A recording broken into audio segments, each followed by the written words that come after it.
Mr. Nixon, would you like to comment on that statement? I have no comment. The next question, Mr. Novin. Mr. Vice President, your campaign stresses the value of your 8-year experience, and the question arises as to whether that experience was as an observer or as a participant or as an initiator of policy making. Would you tell us, please, specifically what major proposals you have made in the last... Difficult to cover them in 2.5 minutes. I would suggest that these proposals could be mentioned. First, after each of my foreign trips, I have made recommendations that have been adopted.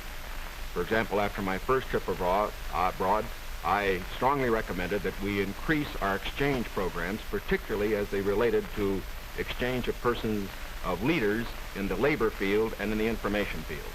After my trip to South America, I made recommendations that a separate inter-American lending agency be set up, which the South American nations would like much better than to participate in the lending agencies which treated all the countries of the world the same. I have made other recommendations after each of the other trips. For example, after my trip abroad to Hungary, I made some recommendations with regard to the Hungarian refugee situation, which were adopted not only by the President, but some of them were enacted into law by the Congress. Within the administration, as a chairman of the President's Committee on Price Stability and Economic Growth, I have had the opportunity to make recommendations which have been adopted within the administration and which I think have been reasonably effective. I know Senator Kennedy suggested in a speech at Cleveland, yes, the United States. Well, I would say in the latter that and that's what I found somewhat unsatisfactory about the figures, Mr. Nixon, that you used in your previous speech. When you talked about the Truman administration, Mr. Truman came to office in 1944 and at the end of the war, and for 7.5 years. And comparing them to the last 8 years, I'd prefer to take the overall percentage record of the last 20 years of the Democrats and the 8 years of the Republicans to show an overall period of growth. In regard to price stability, I'm not aware that that committee did produce recommendations that ever were certainly before the Congress from the point of view of legislation in regard to controlling prices. In regard to the exchange of students, of labor unions, I am chairman of the subcommittee on Africa, and I think that one of the most unfortunate phases of our policy towards that country was the very minute number of exchanges that we had. I think it's true of Latin America also. We did come forward with a program of students for the Congo of over 300, which was more than the federal government had for all of Africa the previous year. So that I don't think that we have moved, at least in those two areas, with sufficient vigor. The next question to Senator Kennedy from Mr. Warren. Senator Kennedy, during your brief speech a few minutes ago, you mentioned farm surpluses. I'd like to ask this. It's a fact, I think, that presidential candidates traditionally make promises to farmers. Lots of people, I think, don't understand why the government pays farmers for not producing certain crops, or paying farmers if they overproduce, for that matter. Let me ask, sir, why can't the farmer operate like the businessman who operates a factory? If an auto company overproduces a certain model car, Uncle Sam doesn't step in and buy up the surplus. Why this constant courting of the farmer? Well, because I think that if the federal government moved out of the program and withdrew its support, then I think you would have complete economic chaos. The farmer plants in the spring and harvests in the fall. There are hundreds of thousands of them. They're not able to control their market very well. They bring their crops in or their livestock in, many of them about the same time. They have only a few purchasers that buy their milk or their hogs, few large companies in many cases, and therefore the farmer is not in a position to bargain very effectively in the marketplace. I think the experience of the 20s has shown what a free market could do to agriculture. And if the agricultural economy collapses, then the economy of the rest of the United States sooner or later will collapse. The farmers are the #1 market for the automobile industry of the United States. The automobile industry is the #1 market for steel. So if the farmer's economy continues to decline as sharply as it has in recent years, then I think you would have a recession in the rest of the country. So I think the case for the government intervention is a good one. Secondly, my objection to present farm policy is that there are no effective controls to bring supply and demand into better balance. The dropping of the support price in order to limit production does not work.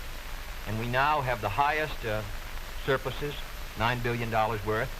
We've had a higher tax load from the Treasury for the farmer in the last few years with the lowest farm income in many years. I think that this farm policy has failed. And my judgment, the only policy that will work will be for effective supply and demand to be in balance, and that can only be done through governmental action. I therefore suggest that in those basic commodities which are supported, that the federal government, after endorsement by the farmers in that commodity, attempt to bring supply and demand into balance, attempt effective production controls so that we won't have that 5 or 6% surplus which breaks the price 15 or 20%. I think Mr. Benson's program has failed. And I must say, after reading the Vice President's speech before the farmers as he read mine, I don't believe that it's very much different from Mr. Benson. I don't think it provides effective governmental controls. I think the support prices are tied to the average market price of the last 3 years, which was Mr. Benson's theory. I therefore do not believe that this is a sharp enough breach with the past to give us any hope of success for the future. Mr. Nixon, comment? I, of course, disagree with Senator Kennedy insofar as his suggestion as to what should be done on the farm program. He has made the suggestion that what we need is to move in the direction of more government controls, a suggestion that would also mean raising prices that the consumers pay for products and imposing upon the farmers controls on acreage even far more than they have today. I think this is the wrong direction. I don't think this has worked in the past. I do not think it will work in the future. The program that I have advocated is one which departs from the present program that we have in this respect. It recognizes that the government has a responsibility to get the farmer out of the trouble he presently is in because the government got him into it. And that's the fundamental reason why we can't let the farmer go by himself at the present time. The farmer produced these surpluses because the government asked him to through legislation during the war. Now that we have these surpluses, it's our responsibility to indemnify the farmer during that period that we get rid of the surpluses. Until we get the surpluses off the farmer's back, however, we should have a program, such as I announced, which will see that farm income holds up. But I would propose holding that income up, not through a type of program that Senator Kennedy has suggested that would raise prices, but one that would indemnify the farmer, pay the farmer in kind from the products which are in surplus. The next question to Vice President Nixon from Mr. Van Oker. Mr. Vice President, since the question of executive leadership is a very important campaign issue, I'd like to follow Mr. Novin's question. Now, Republican campaign slogans, you see them on signs around the country as we did last week, say, it's experience that counts. That's over a picture of yourself, sir. Implying that you've had more governmental executive decision-making experience than your opponent. Now, in his news conference on August 24th, President Eisenhower was asked to give one example of a major idea of yours that he adopted. His reply was, and I'm quoting, "If you give me a week, I might think of one. I don't remember." Now, that was a month ago, sir, and the President hasn't brought it up since. And I'm wondering, sir, if you can clarify which version is correct, the one put out by Republican campaign leaders or the one put out by President Eisenhower? Well, I would suggest, Mr. Van Oker, that if you know the President, that was probably a facetious remark. I would also suggest that insofar as his statement is concerned, that I think it would be improper for the President of the United States to disclose the instances in which members of his official family had made recommendations, as I have made them through the years, to him which he has accepted or rejected. The President has always maintained, and very properly so, that he is entitled to get what advice he wants from his cabinet and from his other advisors without disclosing that to anybody, including, as a matter of fact, to Congress. Now, I can only say this. Through the years, I have sat in the National Security Council. I have been in the cabinet. I have met with the legislative leaders. I have met with the President when he made the great decisions with regard to Lebanon, Kimoy Matsu, other matters. The President has asked for my advice. I have given it. Sometimes my advice has been taken. Sometimes it is not. I do not say that I have made the decision. And I would say that no president should ever allow anybody else to make the major decision. The President only makes the decision. All that his advisors do is to give counsel when he asks for it. As far as what experience counts and whether that is experience that counts, that isn't for me to say. I can only say that my experience is there for the people to consider. Senator Kennedy's is there for the people to consider. As he pointed out, we came to the Congress in the same year, now have the opportunity to evaluate his as against mine, and I think both he and I are going to abide by whatever the people decide. Senator Kennedy? Well, I'll just say that the question is of experience, and the question also is what our judgment is of the future, and what our goals are for the United States, and what ability we have to implement those goals.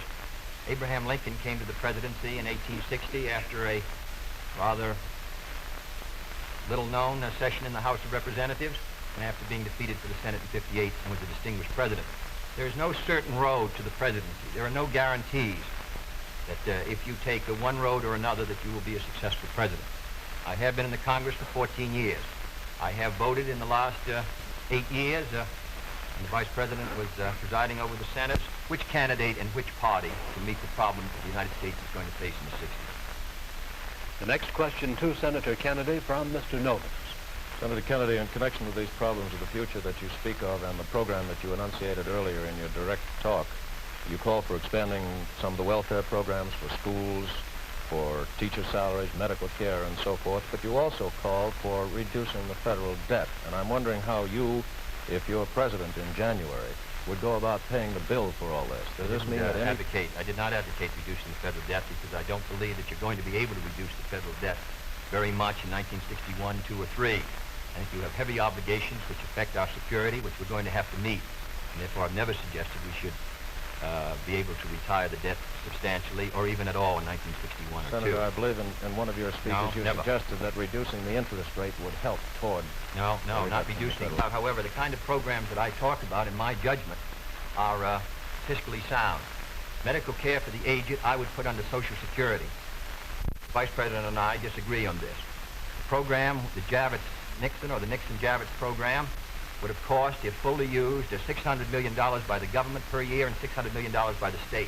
The program which I advocated, which failed by 5 votes in the United States Senate, would have put medical care for the aged in Social Security and would have been paid for through the Social Security system and the Social Security tax.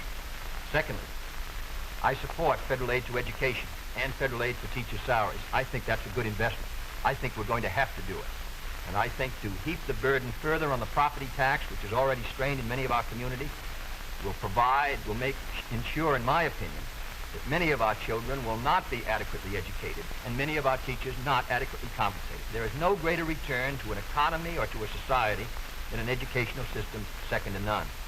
On the question of the development of natural resources, I would pay as you go, in the sense that they would be balanced and the power revenues would bring back sufficient money to finance the projects in the same way as the Tennessee. Before us all, it faces all Republicans and all Democrats, is, can freedom in the next generation conquer, or are the communists going to be successful? That's the great issue. And if we meet our responsibilities, I think freedom will conquer. If we fail to move ahead, if we fail to develop sufficient military and economic and social strength here in this country, then I think that the tide could begin to run against us. And I don't want historians 10 years from now to say, these were the years when the tide ran out for the United States. I want them to say, these were the years when the tide came in. These were the years when the United States started to move again. That's the question before the American people, and only you can decide what you want this country to be, what you want to do with the future. I think we're ready to move, and it is to that great task, if we're successful, that we will address ourselves. Thank you very much, gentlemen. This hour has gone by all too quickly. Thank you very much for permitting us to present the next President of the United States on this unique program. I've been asked by the candidates to thank the American networks and the affiliated stations for providing time and facilities for this joint appearance. Other debates in this series will be announced later and will be on different subjects. This is Howard K. Smith. Good night from Chicago.